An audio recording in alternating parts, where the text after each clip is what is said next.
Are we working? I think we're working.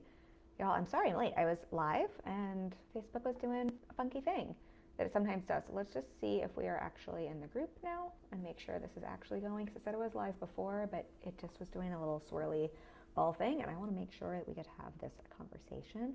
But while I'm doing that, let me just say hi. Yep, okay. This one is working, so great. Is this? Yes, just now. Okay, this is right. I wanted to make sure this wasn't the one from before. So we are live. We get to have this conversation. So, and we have the wrong title in here.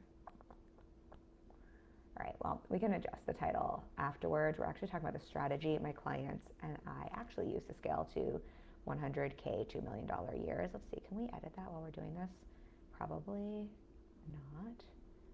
Yes, we can. We're gonna do that while we're talking, so that as you're joining in, you know that you're joining the right live stream. But how are y'all doing? I'm excited to be here with you and to dive into this. I was actually teaching before this class, so I think my voice is a little bit scratchy, but that's okay. We're gonna have a good conversation. Before I dive in, just an announcement. I know last week I shared that I had a spot unexpectedly open up. We did fill that spot. I'm really excited who I get to work with there. So just wanted to make sure y'all knew that. I know a couple of you here and on Instagram have booked in a consultation. So what I've decided is I will open up an additional strategy intensive this month and next month. So please keep your consultation. I would love to meet you. I would love to connect with you. I definitely have capacity for that. And for the right person, if we're the right fit, and it's like we're really vibing, like it's really the thing we want to do and move forward with, I have capacity to open up an additional spot this month. I'm really mindful of not doing that too often, because as you all know, I've overbooked myself before, but we have the capacity with that with my team right now, and that is definitely possible. So please keep your consultations. I would love to meet with you. That is a possibility, but otherwise we'll definitely open up a strategy intensive for this month and one additional one for next month, so that will be available. And again, for the right person, we'll open up an additional spot. But I did want to make that announcement since I know we were talking about that last month. And then of course, we can also add on to the wait list for the summer if you're curious about a future spot available. So I will drop a coaching consultation link either way, if that's something you're interested in, or if you're interested in a spot for kind of further as we go into the summer. I should have a couple of those kind of later in the summer opening up. Okay. Today, what we are going to talk about, we are picking up, so I'm kind of doing an impromptu series after I had my highest cash month and we celebrated that. And I kind of shared about breaking through my upper limit. I thought this was just such a conversation around income ceilings that comes up for clients so much. So I'm doing an impromptu 3-part series. Last week, if you missed it, it should be pinned in the Facebook group, and it's inside the vault as well. I talked more about upper limits overall, what they are, why we have them, what to understand about them. This week, we're going to talk about the strategy my clients and I actually use to scale to 100K to $1 million per year. And this is really the real reason, that has nothing to do with strategy, that you might be stuck in hitting those 3 to 5K to 15K months. And then next week, we will dive into the strategy side of this. So we will talk next week about what are some of those strategy reasons, what might be going on, why might you be hitting that income ceiling, so that you can kind of self-coach through this and start to see kind of what's going on. And income ceilings aren't wrong or bad, but if you're wanting to grow and scale past that, what to be looking for, what to pay attention to, what those growth opportunities might be. And as always, if you have questions, throw them at me. I love to jam with y'all. I love to hear the questions, so definitely put those at me. So I talk a lot about the concept of scaling smarter, not harder. If you haven't heard me talk about this before, scaling smarter, not harder is essentially, if we understand the concept of scaling is when we have our revenue outpace our expenses and our, sorry, I'm just like talking too much today. When our revenue outpaces our expenses and our work output.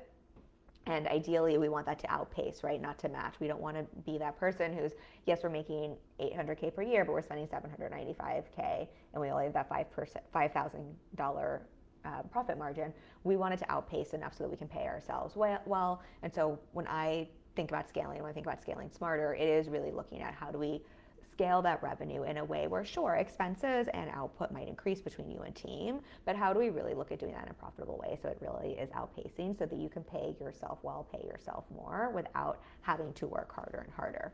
And of course, to do that, right? So if we're kind of stuck at the 3 to 5K mark, or the 10K mark, or the 15K month, and we want to scale, the reason I'm introducing with that concept is ideally we want to scale because we want to scale smarter, and we don't just want to increase our revenue, we want to increase our take-home pay. And so if we want to do that, of course, there is a strategic and strategy element to that. I teach that inside the Simplified Scaling Blueprint, my masterclass. This is what I work on clients with. We're going to talk about this more next week in terms of some of those reasons you might be hitting income ceiling from the strategic side of things. We need to know our people inside out. We need to have that dialed in and dialed up marketing. We need to have that thought-driven leadership.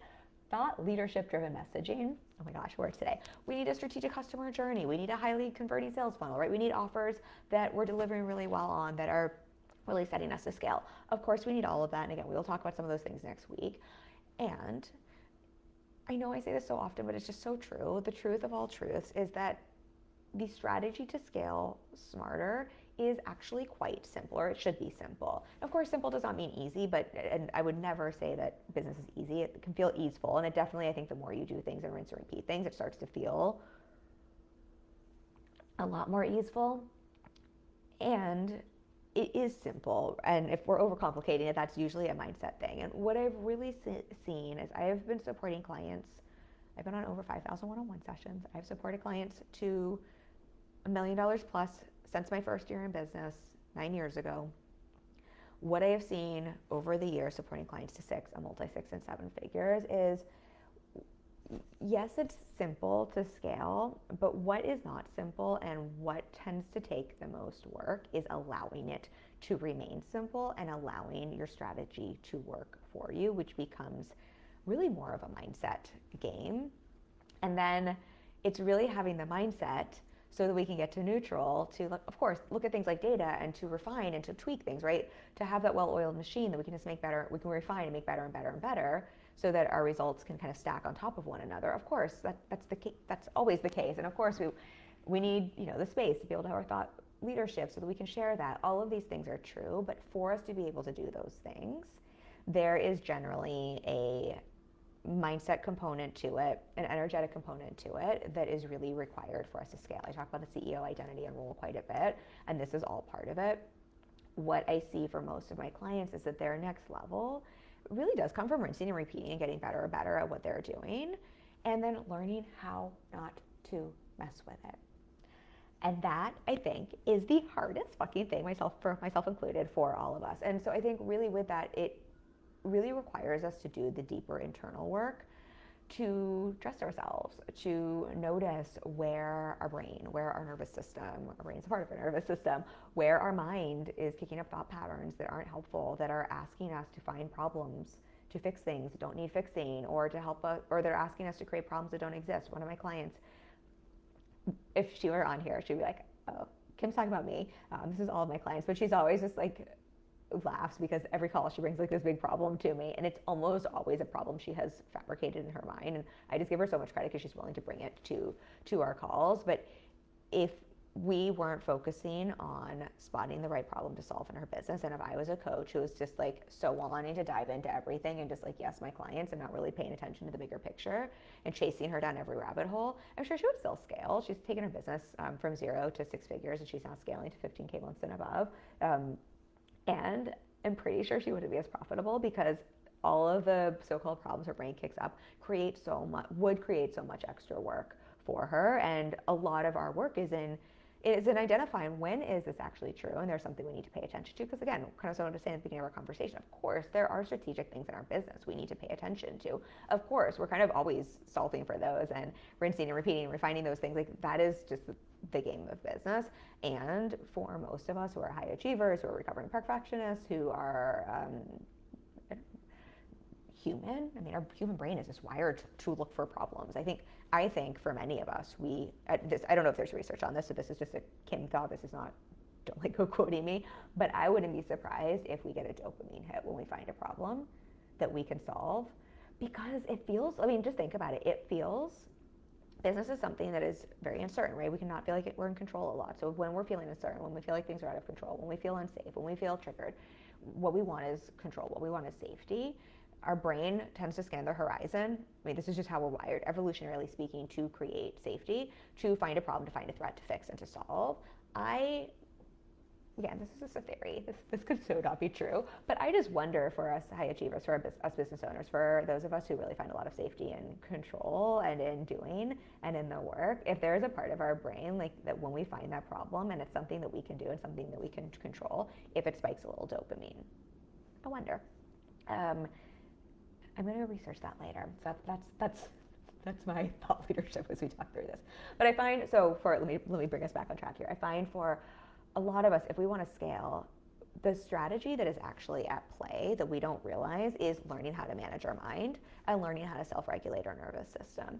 Because otherwise, if we don't know how to manage our mind and our thoughts, and we don't know how to discern between what's true and what's not true, and we don't know how to regulate our own nervous system, everybody, you're human. I don't know anybody who doesn't get dysregulated from time to time, but if we don't know how to regulate it and get back to neutral, which I talk a lot about, and how to manage that mind and get back to neutral and to run our business from that place, we will find problems that don't exist. We will create problems and work for ourselves that don't exist.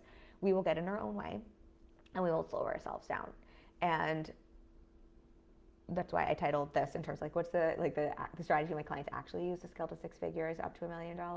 Yes, of course, it's like practical strategy, but the strategy for most of them so that they can scale smarter, not harder, so they're not just spending more money than they're making, is, again, it is really seeing that learning how to think and show up like a CEO, which means learning how to manage your mind and regulate your nervous system, is everything. And so often what we don't realize is when we're hitting income ceilings, I know we talk about the upper limit part, but I want to talk a little bit more about, I think I said last week, I don't love the term sabotage because I don't think any of us sabotage. I think we do things that help us to feel safe and help us to feel in control and help us to, and that feel familiar. And for our brain, that isn't sabotage. It's just not serving. I would say it's just not serving our business or our highest good. It's not making it easier to scale. But I say this probably every fucking week. Our brains are not wired for success. They're wired for survival. They're wired for safety. And so when we're not aware of this and when we don't know how to manage the thoughts in our mind, or we don't know how to regulate our nervous system and get back to neutral, this is what will really keep us bottlenecking our own business, even if we have the best strategy in the world or the best offer in the world. And I see this all of the time through clients because this is a big portion of the work I do with clients. Of course, again, I'm hopping on with messaging. I'm looking at landing pages. We're looking at the data for ads. Like, of course, we're doing all of that as well. I'm a business coach, but the difference between my clients who are blowing up, it's not like, I mean, they're also talented. All of my clients are brilliant. They're all great at what they do, but the big difference maker is that they've either just been in the game longer to do that work, or they just really lean into that work. And I just see what a part of their strategy that really is. And so I'm going to talk a little bit about this here today. And I'm going to talk a little bit about the truth about income ceilings that no one talks about, which is what we're talking about here. And the reminder I gave myself to stay grounded, to do my business my way, which is a little bit sidetrack here. Some of the most common reasons I see on a mindset, kind of energetic nervous system level that we will hit those income ceilings. I'm going to talk about some of those internal limits I've had that we haven't talked about maybe before. And one of the biggest reasons I see people's income fall flat and stall, and just some of that internal work my clients and I are doing. So just kind of rewind the tape here, and let me just see. I'm like yammering and not checking for questions. If you have questions, thoughts, reflections, as always, throw them at me. Oh no, did this stop recording? I can't tell. It is just showing me that this just started. I don't know if this is working, y'all. Well, it's saying it's still playing. I might be looking at, though, the original. I don't know if I can see all in your questions. All right, we're going to have the class. I do not, right, the class, the live stream. My eyes are also really red. I think I have allergies. So I don't feel weird, but I'm just noticing that. Okay, it's saying I'm still live, but I can't see the one that's live. So if you have questions, please keep them coming. Hopefully they will pop up for me. If they don't live, I will go back and answer them afterwards. And okay, here we are. I think I found us. Otherwise, I'll answer them live. So the truth about income ceilings and kind of what we're talking about here, and this is something I think is kind of like mindful here. Do I want to like backtrack us? Sorry, all the live stream things got me a little like all over the place with our conversation today. I'm going to backtrack us a little bit here because I think this is actually a mindset energetic component. So, and this really helps me to stay grounded. I think what we forget about in business, and what I wish we talked about more, is that, well, a couple of things. One, not every business is designed to scale to $1 million or $5 million or $10 million. And I think we act like that is the holy grail. And that's why I talk about scaling smarter, not harder. I'm just pausing, so I'm like, how do I want to describe this without sounding like an a-hole? I think about this a lot in terms of I am so available for my one-on-one practice to bring in $1 million, and I think it will, and I think it's set up and designed to, quite frankly. And if I never make another penny in my business, because we are so profitable, because I am scaling smarter, not harder, and because we have such a high profit margin, I not only make multi-six-figure years, I pay myself multi-six figures in cash every year. That's what I take home. And so I can never make more, and I'm really, really set. And knowing that means I don't feel like I'm chasing a higher income number just to prove something, or just to feel like I'm worthy, or just to feel like I'm safe, or just to feel like then people will think I'm good at what I do, or because, I don't know, if I have a $1 million or a $5 million business, I can put it on my Instagram bio next to my name, and then more people will hire me, or whatever the reasons for that are. I think all of us have different reasons for that, and I'm not making that wrong. But I think people don't talk about this a lot, because I think in our online space, we just glorify the top level revenue so much to our own detriment. And with that, I think becomes a really big mindset internal issue that ends up creating the very thing that makes it hard for you to have a profitable business. Because I could go, this is me talking a big game, but I know how to create $1 million business. I've supported a lot of clients to scale to multi-6 and 7 figures and to make far more money than me. I know how the sausage is made. I know what goes into that. Could I do that tomorrow? Maybe not. Do I have the audience and the know-how to do that over the next year or two? Yeah, I believe so. Could I do that in a way that would actually feel grounded and true to what I want, and that is as profitable as what I'm doing now? I don't know. Maybe not. I think I might make exactly this. I know I have a lot of peers who have businesses they love that are right for them, who are making far more top line revenue than me, but we pay ourselves about the same amount. I don't know, if I was going to create a course model, I think in many ways I could probably make far more revenue, but I probably would pay myself less than I make now. And so I think we forget that a lot. But if our mindset or energy, if our mindset or our brain is latched on to the belief in the story that the online space really perpetuates, that is feeding some of our internal core wounds, not to sound cheesy, but for example, that we are worthy if we make more money, or that if there's a certain amount of money that if you make that is the amount of money that suddenly makes you successful or good enough, or that a good successful business owner makes $1 million or makes $5 million, whatever that is per year. Or if we believe that if we make a certain amount of money, then we will be safe, or then we will be good enough, or then we will be lovable, or then people will, then we will never get a rejection ever again. Or I'm trying to think of what are some of those other big wounds. Then we will be doing things right, and no one can ever say we're doing things wrong. We are in a very, very slippery slope in our businesses, and we will create the very thing that keeps us chasing.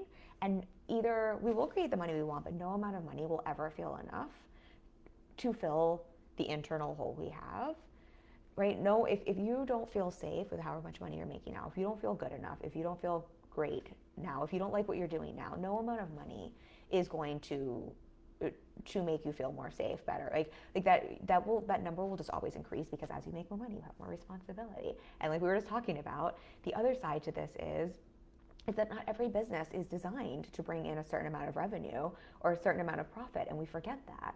And so we just arbitrarily latch onto numbers and make them mean something, and make them mean something about us if we don't have them, or make them mean something about us if we do have them, our worthiness or our safety. And that is one of the biggest traps that keeps us from actually making more money, and that will bottleneck us in business, because that keeps us chasing, right? And it also has us forget one of the really practical fundamental things, that what I was just kind of talking about, that business models are not created equal, and that's not wrong or bad. But if we're just chasing top line revenue, we'll use my business as an example, and all I want is, I think I'm supposed to have $1 million per year business to be good enough, whatever, all of the things.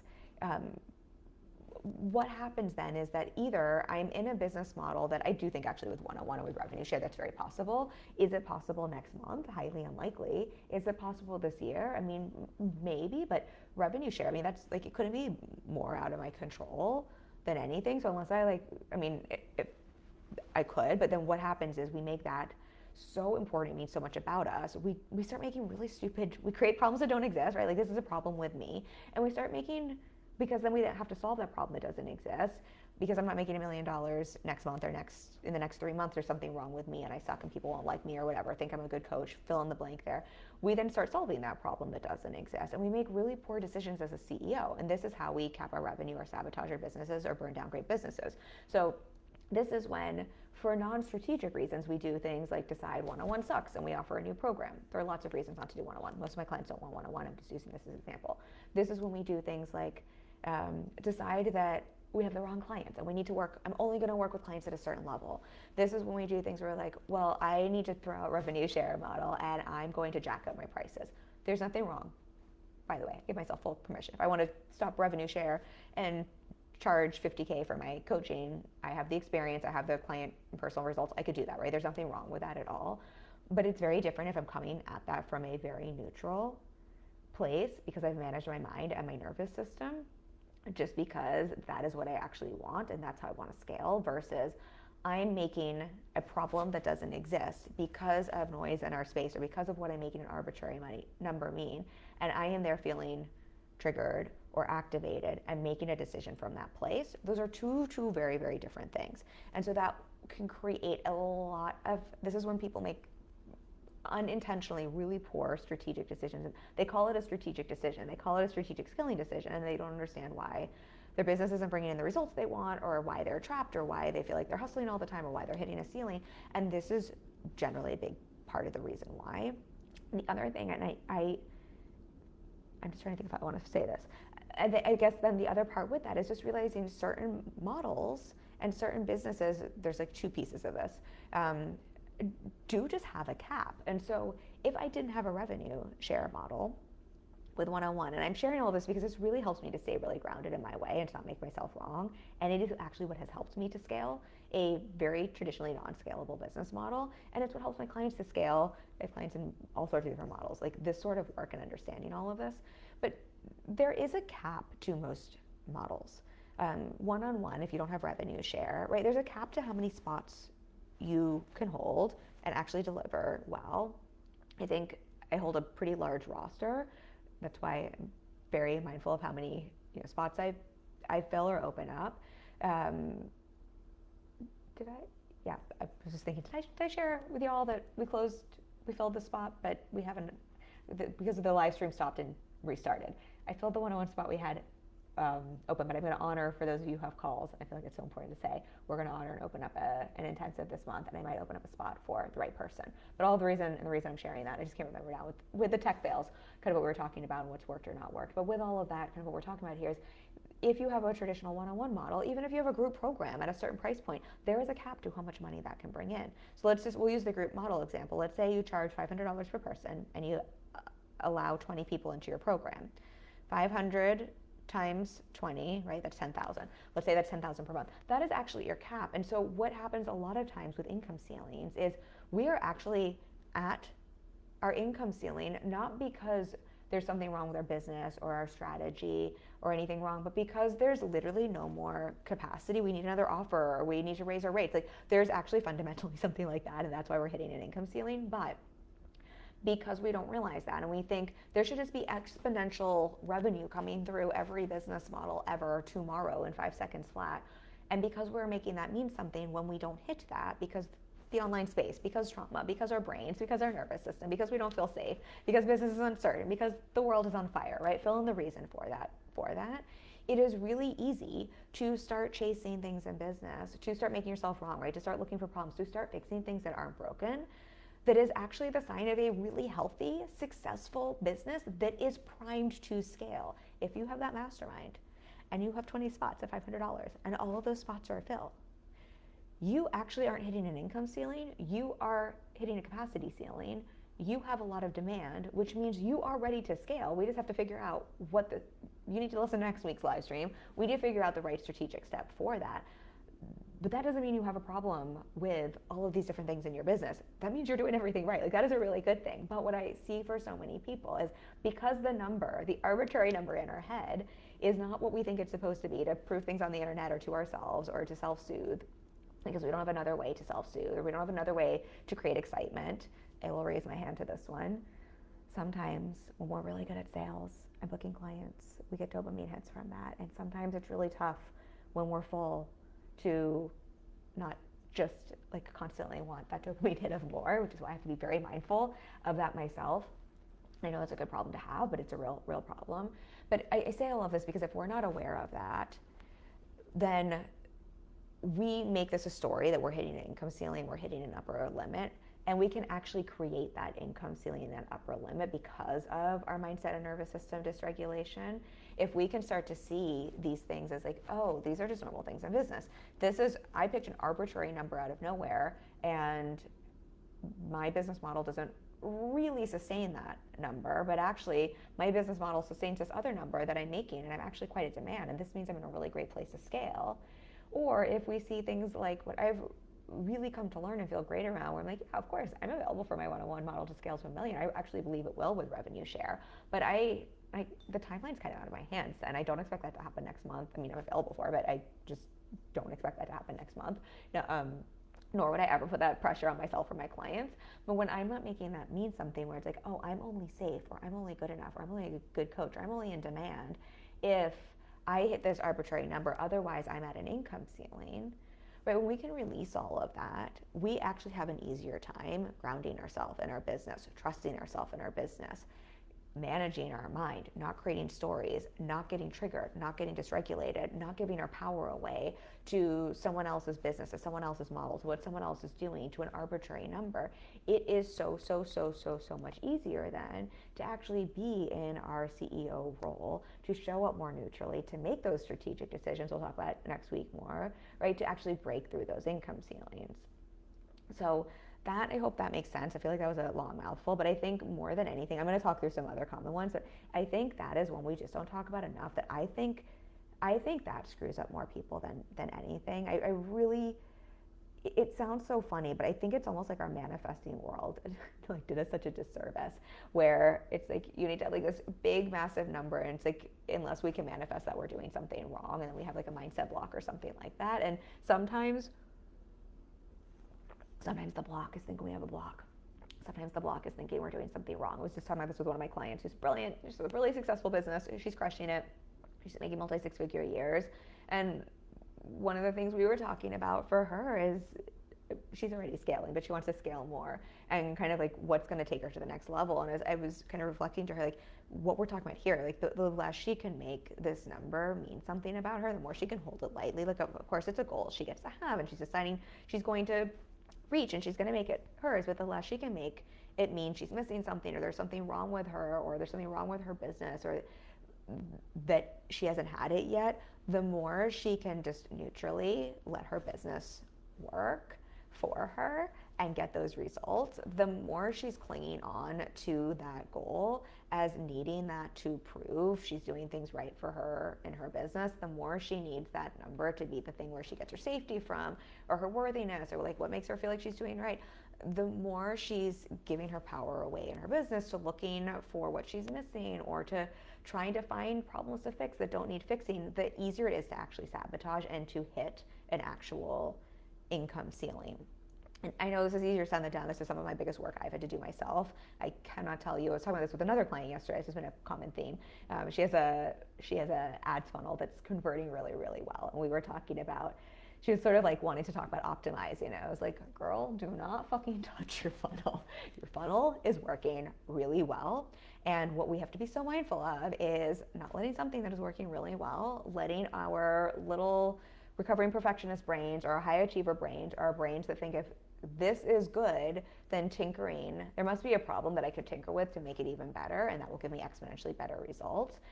Because the truth is, when things are really good, and when she's already performing far past industry standards, usually what happens is then when we're not hitting that arbitrary number we've made up in our brain, or it's not perfect, or whatever that thing is we go, this is where mindset comes in, right? This is where managing your mind and self-regulating comes in. What we do is then we go tinker, and you can tinker and fix and improve your ads funnel. So I was telling her, and I was like, and I guarantee you're probably gonna fuck with it, and your cost per lead is gonna go up, and your conversion rate's going to go down. I have a couple ads funnels we're running, they're converting really well, and I say this from experience. I was telling her this. It is so hard for me to sit on my hands. I do this for clients all the time, right? I can like, it's so much easier when it's not my business to either spot where to solve something or where to leave something alone. And I have to be so mindful that I'm just like, well, let's just go tinker with this and make this better, because I know making things better is the fastest way to break something. The example I gave to my client yesterday, I was trying not to go too far down a rabbit hole, but I think this is just one of the most common ones for, I would say, for most of my clients and for all of us as high achievers and recovering perfectionists and type A and recovering control freaks.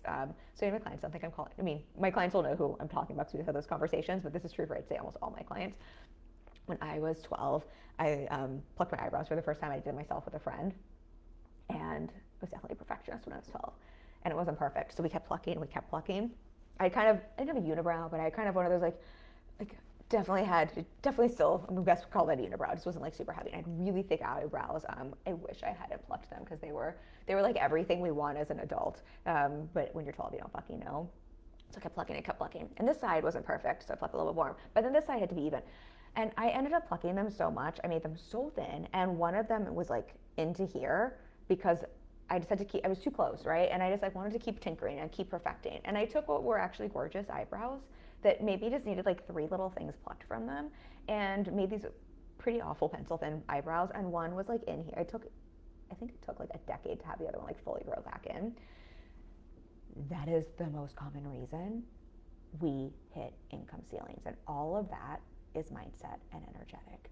That was not because I didn't understand how to use tweezers. That was not because I didn't understand eyebrow shape.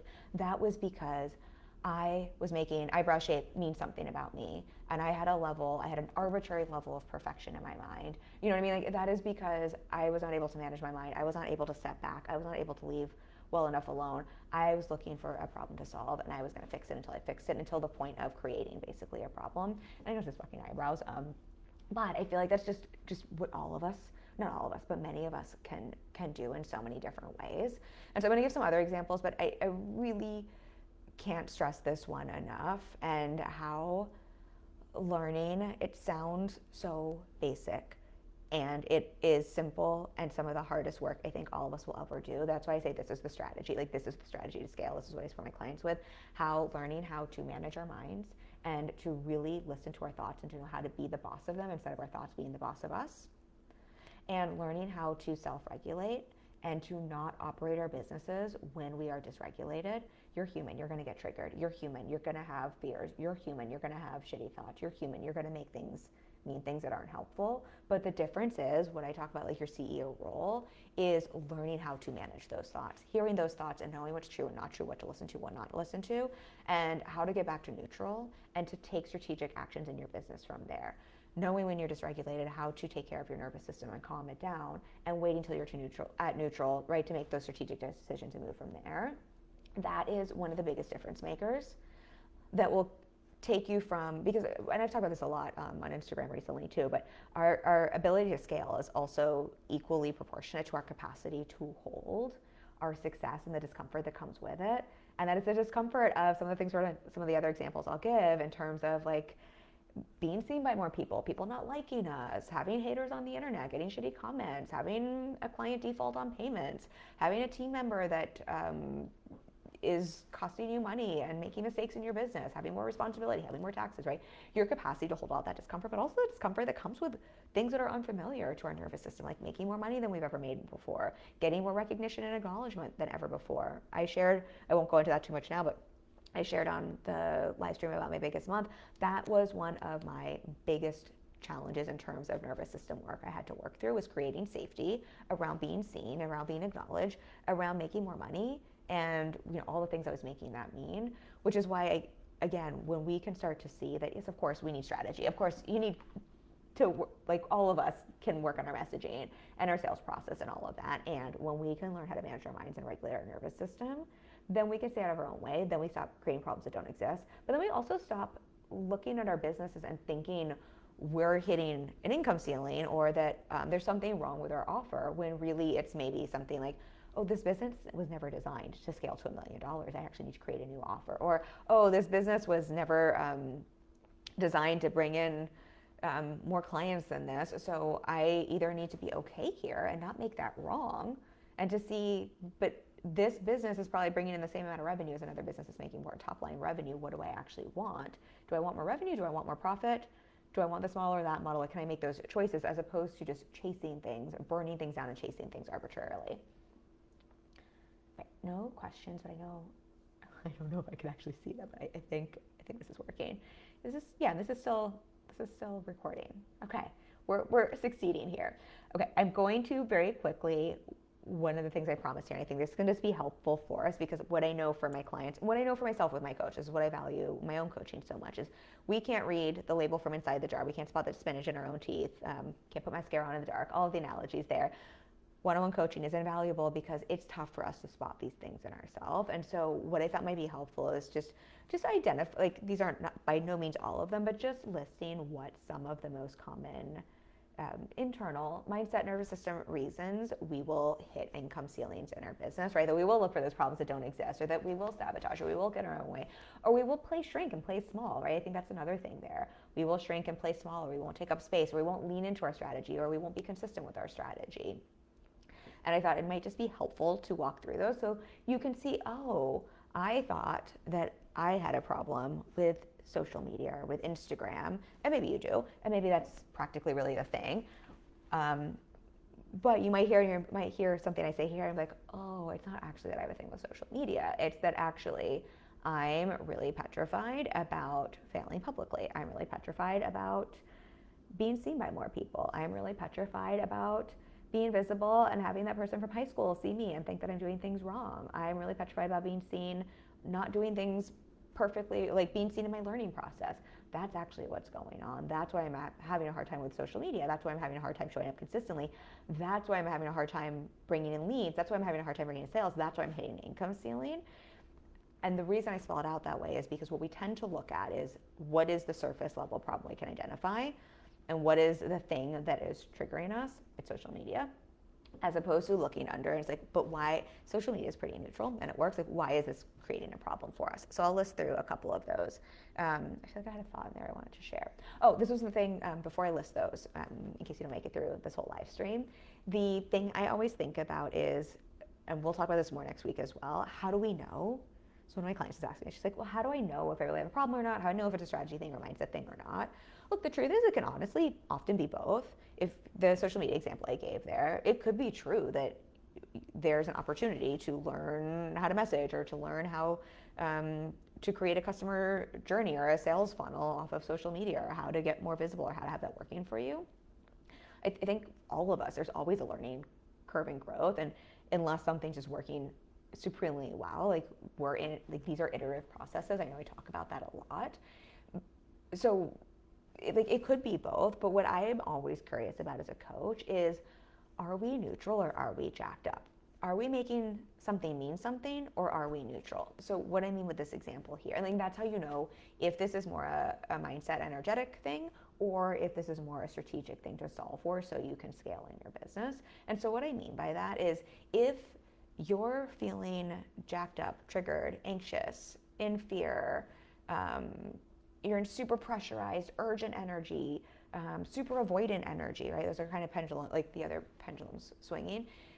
What comes up for me then is, sure, there might also be a strategic reason we're hitting an income ceiling, but we can't even touch that until we first get regulated in your nervous system, or regulate your mind in terms of like managing those thoughts and getting back to a neutral place. Otherwise, we are going to take action from a really dysregulated or from an unhelpful thought in our mind. And this is when we make poor strategic decisions, or we solve the wrong problem in our business. But this doesn't mean that it can't be both.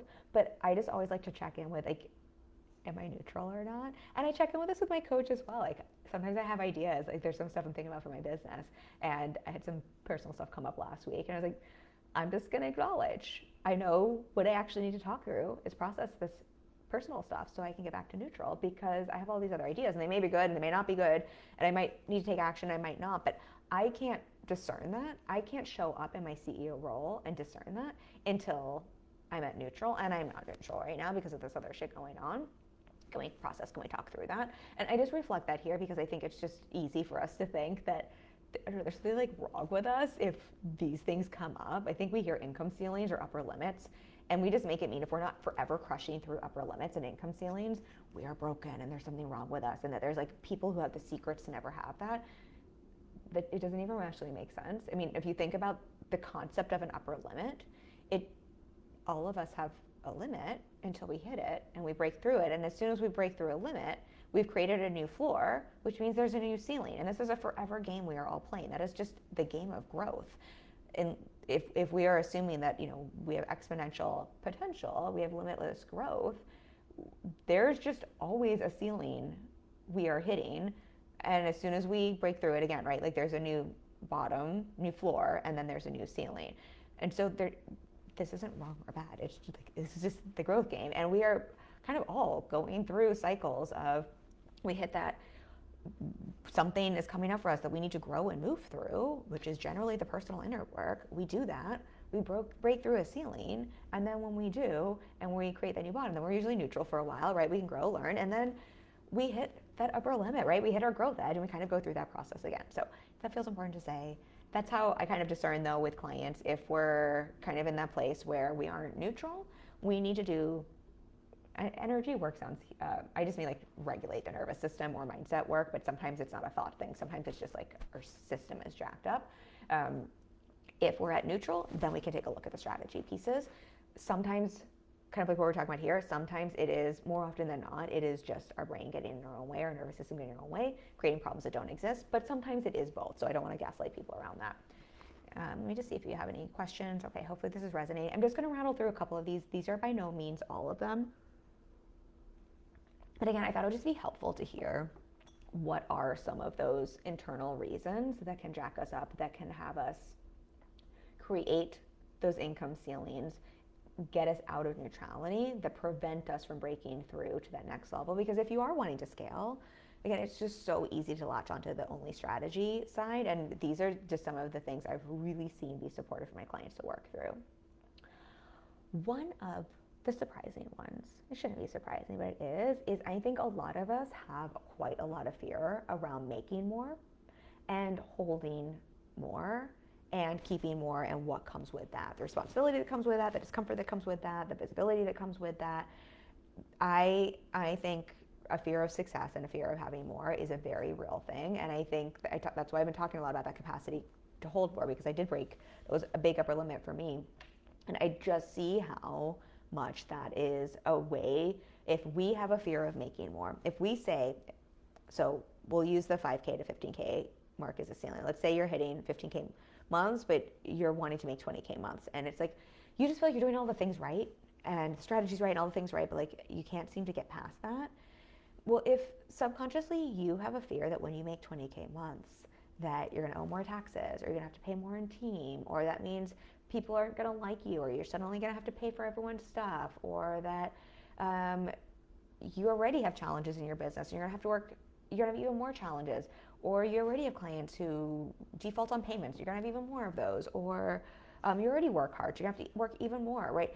There's just gonna be more responsibility, or it already feels uncomfortable to show up and share transparently. You're gonna have to do that even more, right?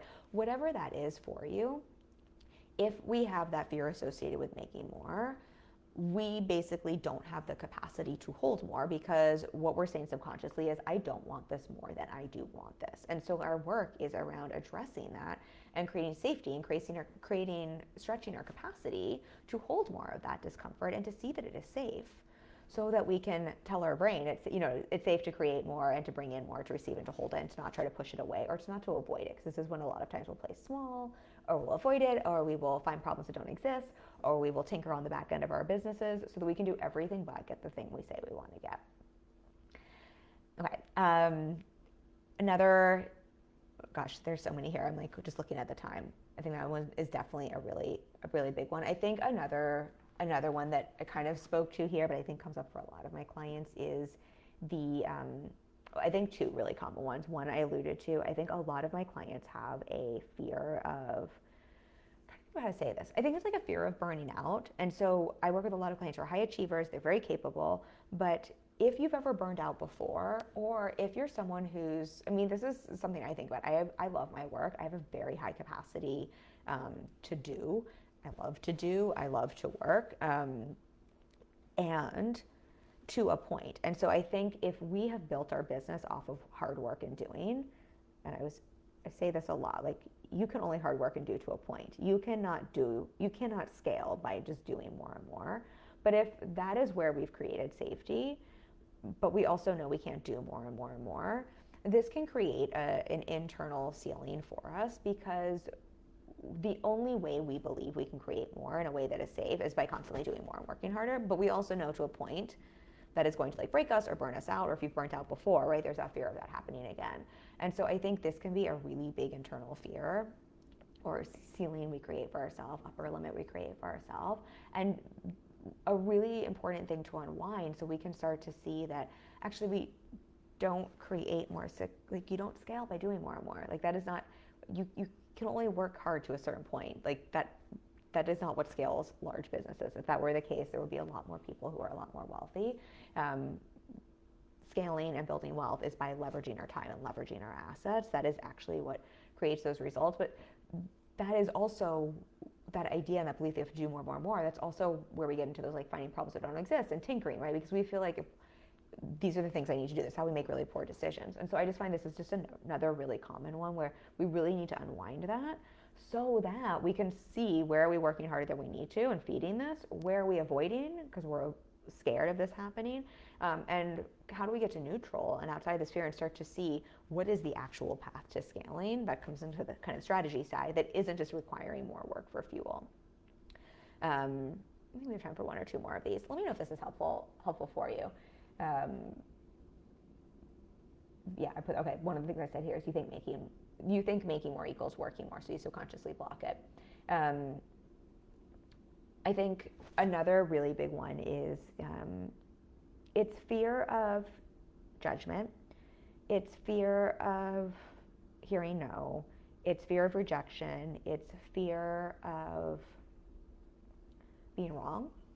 And I feel like these are kind of different things, so they kind of all fall into the same bucket. It is fear of other people, essentially, saying no, not liking you, throwing judgment on you, not saying yes, failing publicly, right? It's fear. But what this does is when we have that fear, that's internal work, right? Then things in our business will, if we get visible, if we post a reel and it doesn't blow up, that will be very triggering to us, and we will think I'm doing something wrong, or people don't like me. And we will then, because we make it mean that, we then it's very easy to start to solve the wrong problem in your business instead of finding what's really true or not true there in terms of growing your business. If we're so scared of getting rejected and hearing no and thinking because of what we make it mean, right, that means we suck, or we're not good enough, or we'll never get to have what we want, or we'll never be one of the successful business owners, or we knew we couldn't make this amount of money. It's not just the rejection, right? It's everything we're making it mean, but that will have us either show up in really funky ways, get really urgent or pushing, or a lot of times we'll have people shrink back, be inconsistent, right? It'll show up in your strategy, but it's not so much that there's a strategy problem. It's the fear of these things happening that is affecting the way we are or are not showing up in our strategy. Hopefully that makes sense there. I see, if we're worried about people not liking us, I know I've shared before, one of my core wounds, fears, like people hating me and not being understood by people and for different traumas. If I'm not aware of that, and if I'm letting that run the show, then I will hit an upper limit. I will hit an income ceiling all day, every day, because I can show up and practically do all the things. I'm good at content, I'm good at sales, or I can do all the things, but I'm going to limit myself, especially with the type of business I have with one-on-one and revenue share, because I'm not going to speak my truth. I'm going to pull back my content. I'm going to play small. I'm not going to show up as a thought leader. I'm not going to share my thought leadership, right? I'm going to try to self-protect, which means either I could do a lot of work and not bring in clients, or it's going to change the type of clients I attract, which is going to change how much I love my work, the type of work I'm doing, how revenue share works, right? All of those different pieces. And so while that might sound like a strategy issue, if we unwind it, that really is an internal piece to heal, to work through, to grow, right? To manage my mind around, to create safety, my nervous system around. So I think that's a really, really big one for a lot of us. Just seeing here. Like 20. I don't know why I always think I have more. I broke this up into a three-part because I knew I was already too long, but apparently it's even. I'm just laughing at myself. I don't know if this is a mindset or a strategy issue, y'all. being concise is really important, or it's really helpful for people, and it's like the forever edge for me. I am not a concise person, but I just want to give you all the value, and I want to help you all. And I know I can't take on everyone as a client, so I want to give everybody who I can't have as a client all the things. So it's very funny here, I'm laughing at myself. Let's see if we can do one more, and then I'm going to wrap this up. I think actually this is I would say one of the other things that comes up for me is just avoiding. It's a fear of stepping into your power and owning your power. I talk a lot about the importance of like trusting yourself and not giving your power away, but I think a lot of us are actually scared of our power. And I think our power and our bigness can feel scary sometimes. And I think that can really cause us to kind of hit those income ceilings, because then we will either give our power away, or if we're not willing to own our power, I think it will really prevent us from making those CEO level decisions and doing things like backing ourselves, doing things like making bold moves in our business, doing things like leveraging ourselves in our business, doing things like hiring team, doing things like hiring coaching support or team support. Conversely, I think it can also have us over leverage ourselves, right? If we're scared of our bigness, like it's almost like we want to hire a bunch of other big people and give all of our money and our power away so that we don't have to sit in the discomfort of that ourselves, which can really cut into our profit margins. So I think either way there, it's sort of just like a fear of our bigness and our power. And a lot of what I'm working on with clients is helping them to remind themselves of their bigness, of their power, who the fuck they are, like taking their power back, but also starting to feel comfortable and safe sitting in their power, as opposed to making it mean something wrong or bad about them or something scary or being dysregulated in that. And I think that is something, again, it sounds, I feel like it almost sounds like so woo and kind of funny, but it's I think it's such an important one. And I think it's just so easy for us, again, to blame strategy, and strategy is important. We're gonna talk about it next week, but I think we forget how much all of these aspects affect our strategy, but also affect things like scalability. I'm talking about scaling smarter, not harder. So that's not just making $1 gazillion, but spending $1 gazillion minus 5K and having a 5K profit margin, right? It's kind of what I was talking about at the beginning. Yes, I'm available for $1 million in my business, but frankly, if my business never makes a penny more, I'm already paying myself as much, if not more, than if I had a different model and I was making 2 to 3 times, probably even 4 times that. So like my business already has done that. And so I want us to scale smarter, not harder there. But if we're, I lost my train of thought here. If we're not thinking about that and we're just getting so focused on like scaling at any cost and thinking it's just strategy without taking into account these other pieces, like, wait, did I kind of forget who I was? And am I scared of sitting in and owning my power? This is when we get ourselves in hot water. And you can scale, that's why I was saying this, you can scale your top line revenue, but it will cost you just as much. And I don't know, that isn't really scaling. That's just a really, really expensive, I'm not making anyone wrong. I would never throw shade at anybody who's like in the arena doing their thing, but that isn't actually scaling. That's maybe having a profitable business, barely profitable, but that is not scaling. It's definitely not scaling smarter. Scaling is having your revenue outpace your expenses and your efforts. Scaling smarter is having that do so exponentially so you can pay yourself more without working more. But this is what happens when we're not aware of these other components, because again, this is when we'll like throw money at the problem because we're scared of our own power, or because our messaging isn't working, we'll go hire 45 messaging experts when the real truth is we're just not owning our truth, our power, and willing to show up and share that, or we're just so scared someone's going to hate us, or someone's not going to like us if our reel doesn't go viral, or whatever the piece is. None of that is something a messaging expert can solve for. And that's stuff we want to coach through or go to therapy around, right? Like that's internal work there. Hopefully this all made sense. I have a couple more here, but I think we need to wrap this up, and I do have to hop on to another appointment soon. So I'm going to wrap this all up, y'all. I hope this was valuable. If you have any questions, drop that below for me.